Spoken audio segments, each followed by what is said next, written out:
Hey everybody, what's going on? Welcome back to CineFix. It's time for another Roundtable. Joining me this week, we've got Josh Dickey, entertainment editor for Mashable.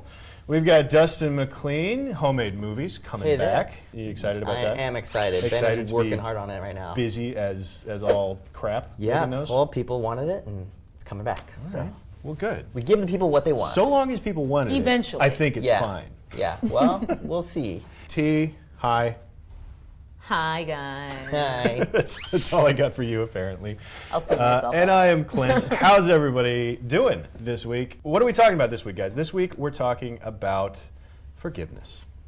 Right? Yes. We're going a little warm and fuzzy with the roundtable this week, but more specifically, what we're talking about is how forgiving should we be to some of our favorite franchises or TV shows. We're not just talking about movies this week. We're going to open it up to TV shows as well. We'll just start with you, T, right here, because your experience was sort of why we're doing this today. This is all my fault. This is all your fault. Don't like this roundtable topic. There's quite a few shows where I've experienced this enthusiasm at the start, and then it drops off over time. And whether I break up with the show or not is sort of a question of the circumstances. And I know one show that I'm officially breaking up with, The Walking Dead. Calling it right now. Calling it. New season's coming up in October.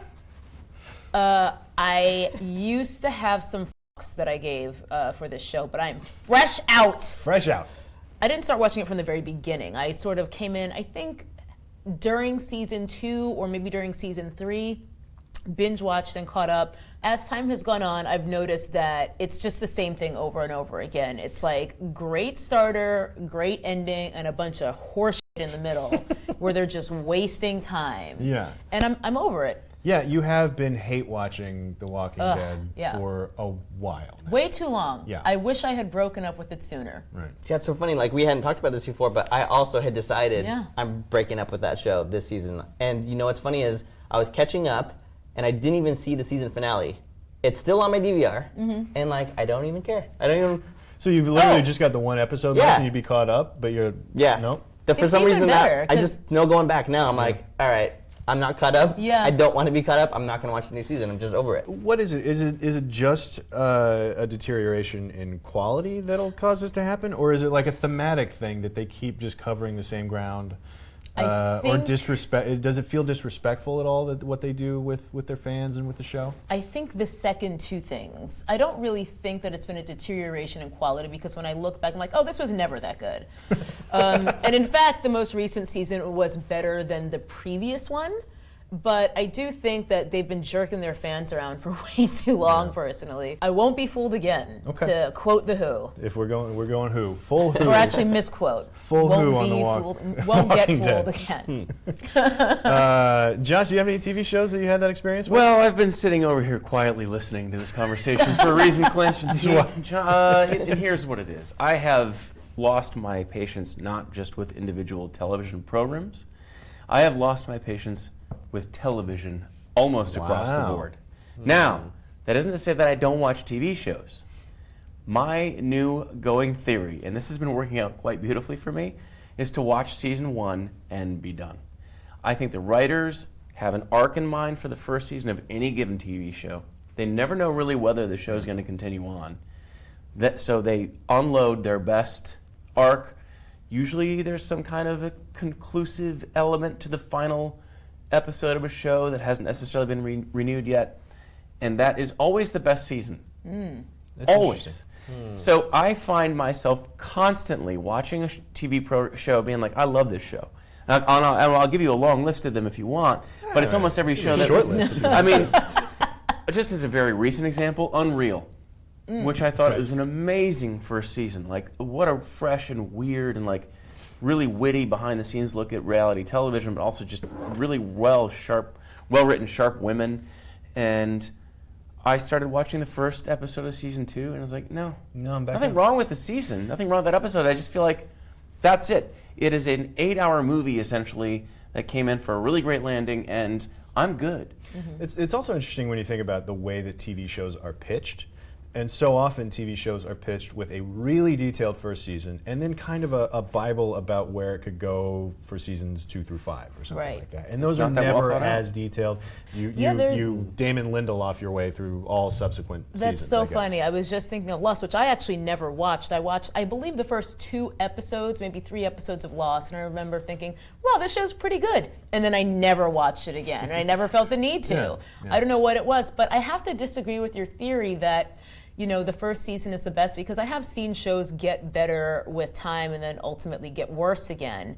I feel like the shows that get worse immediately with season 2 are the ones where they're like, oh, we got picked up, Yeah. and they weren't Right. expecting it. Right, no, they don't know But next. I mean, I consider myself a Simpsons fan.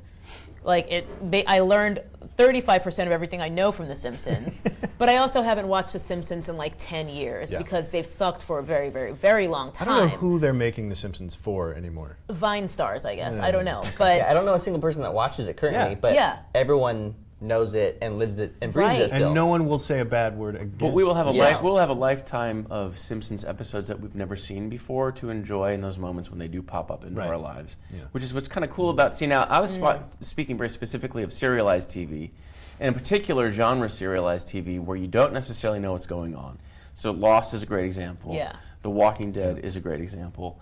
I even am a little skeptical of Stranger Things because I feel like that's a show that doesn't necessarily know exactly where it's going to land, and Stranger those Things is shows rarely do. Yeah, we haven't talked about Stranger Things on the channel yet, but it was an incredible season of television, I thought. And I was weirdly disappointed with how it wrapped up, because it wrapped up in a way that's like, we're going to continue this story. Like, I was hoping Stranger Things would be an anthology That's show. what I and thought it it was might gonna still be. be, and I'm not sure. I to be honest, They announced I that haven't it read is going to be a sequel now. that it's the going to be a season 2. direct sequel? Yep. Well, see, I don't think that's the right choice. I don't either. I think they should wrap those things for those of us yeah. who just want to take a bite off of that, and then we're And good. just make another... Like season 2 of Fargo, which Exactly. was like different thing, connected. It was connected. No, no, I okay. I was into it. I do think that one... American Horror Story is another one that does the anthology thing. I Yeah. hate that show, but just But as an example. But I respect it. I do I think, don't though, know if I do, but one of the okay. things that I think we were leaning towards when you started talking about The Simpsons is I don't think that your season 1 theory applies necessarily to comedies. I think in particular, and we were talking about this before, The Office, Parks and Rec. got better. Yeah, the first season, you kind of feel your way out, and by the end of the first season, you figure out what you have. And then seasons 2, 3, 4, 4, if you're lucky, are really good. I think with Parks and Rec, with 30 Rock, those shows, when they were at their height, they were the best thing going on TV for like 2 or 3 seasons. And then they start to slowly sort of taper off as you get to do seasons 5, 6, 7, whatever it is. Parks and Rec by the end was just like this weird saccharine mess of like, so we're all just really happy? Yeah. But again, I was sort of narrowly thinking of high concept. Don't make excuses. Like even listen. Well, I can said disprove what you you again. Dexter. I feel like the sort of Trinity season was maybe the best out of that entire series, and that was, season 4 or so?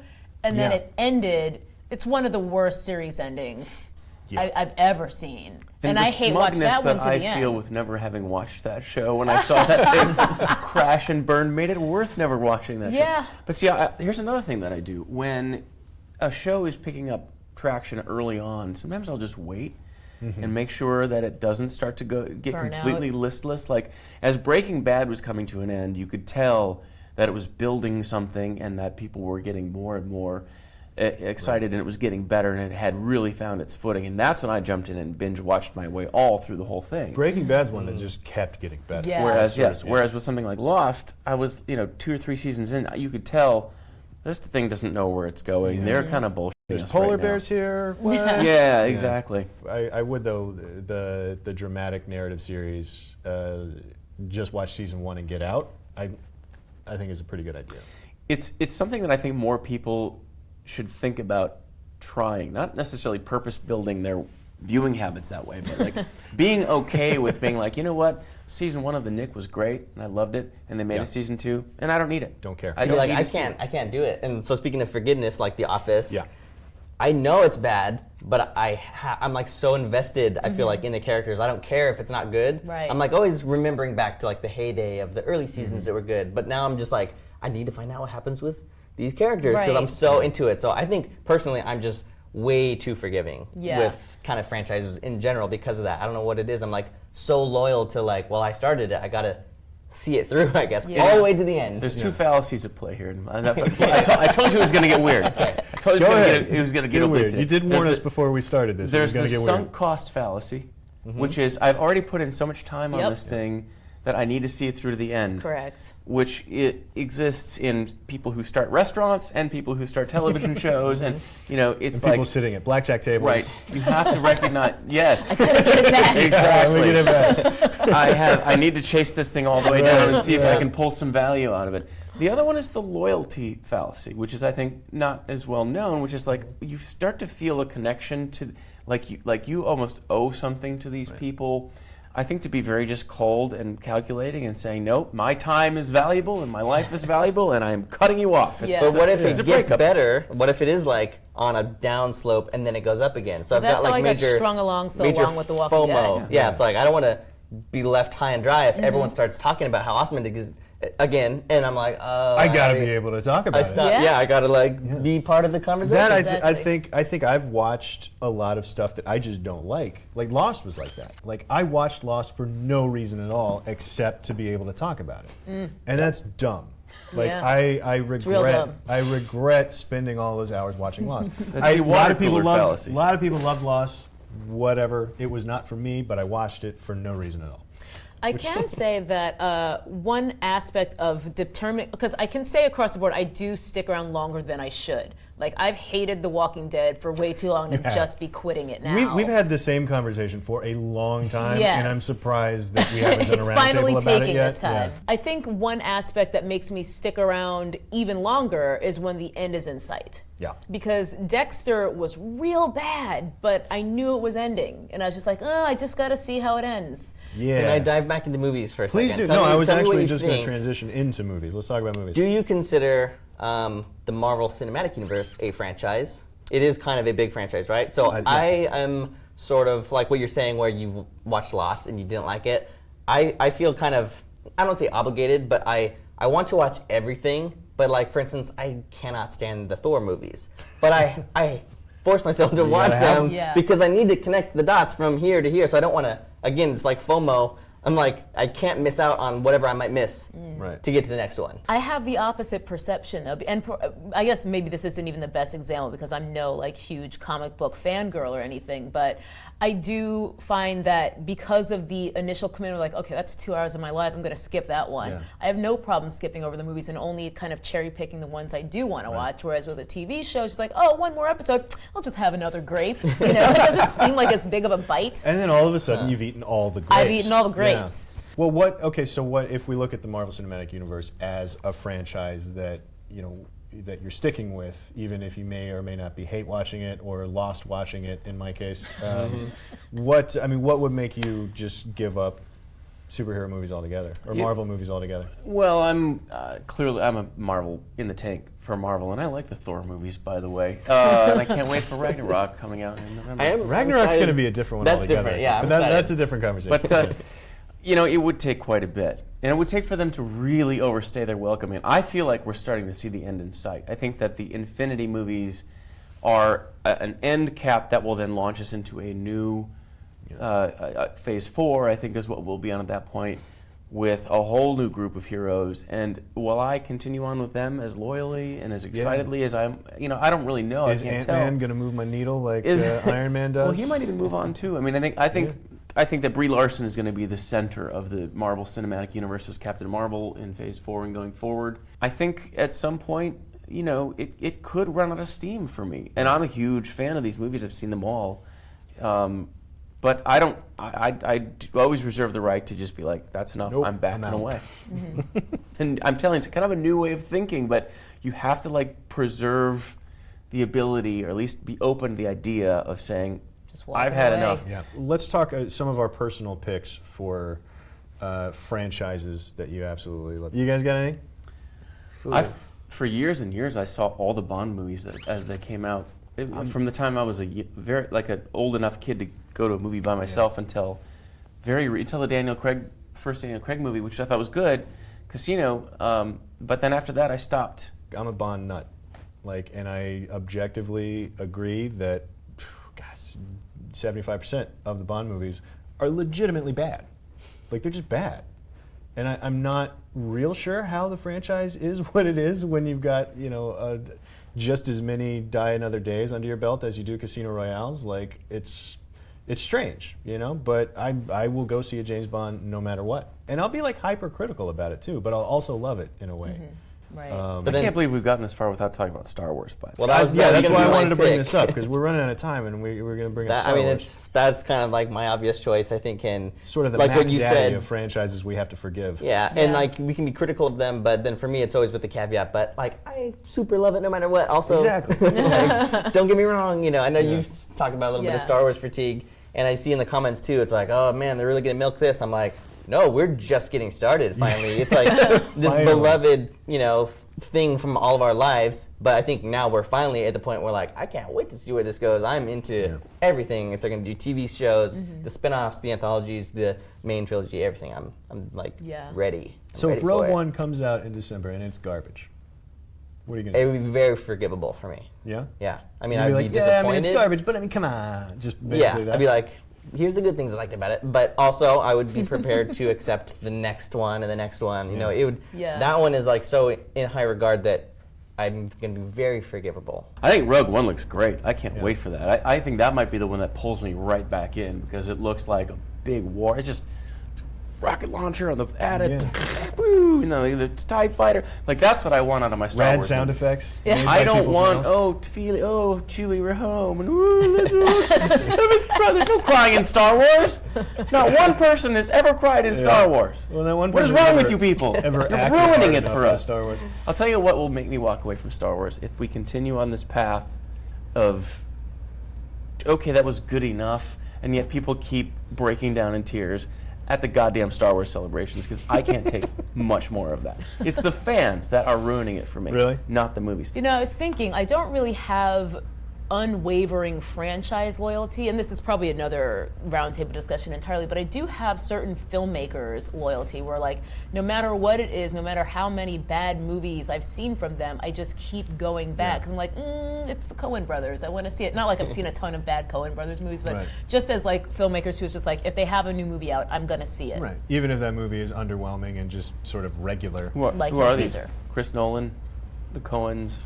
Not Nolan for me. Nolan. I hung on to Tim Burton for far too long Yeah. Yeah, because I Did you just couldn't like. Did you hang on into the Alice in Wonderland days? That was the final nail in the coffin for me. Did we decide anything? How forgiving should we be? I think what we decided is it's a case by case basis. I am definitely listen. I'm obviously over here on a very dark and cynical This side is of this this is argument. some next level shit. Where I am like, I like good movies that I like. There you go. See, I'm with you on that. I'm not that forgiving of Like- just movies because it's a movie. I'm happy for that you scraped together $20 million and a bunch of Yeah. your best friends and went out and made a set and played Cowboys and Indians on a set. But like, it's got to be good, and if it isn't, I don't like it. Well, Hey, I'm with that's you on fair. that. That's very fair.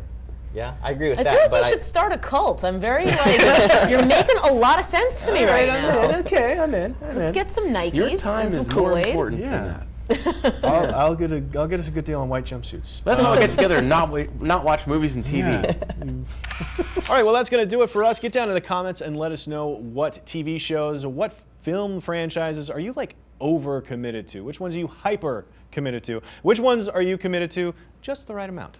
Let us know down in the comments below. Click like, subscribe, stick around CineFix for more movie stuff, and we will see you next time.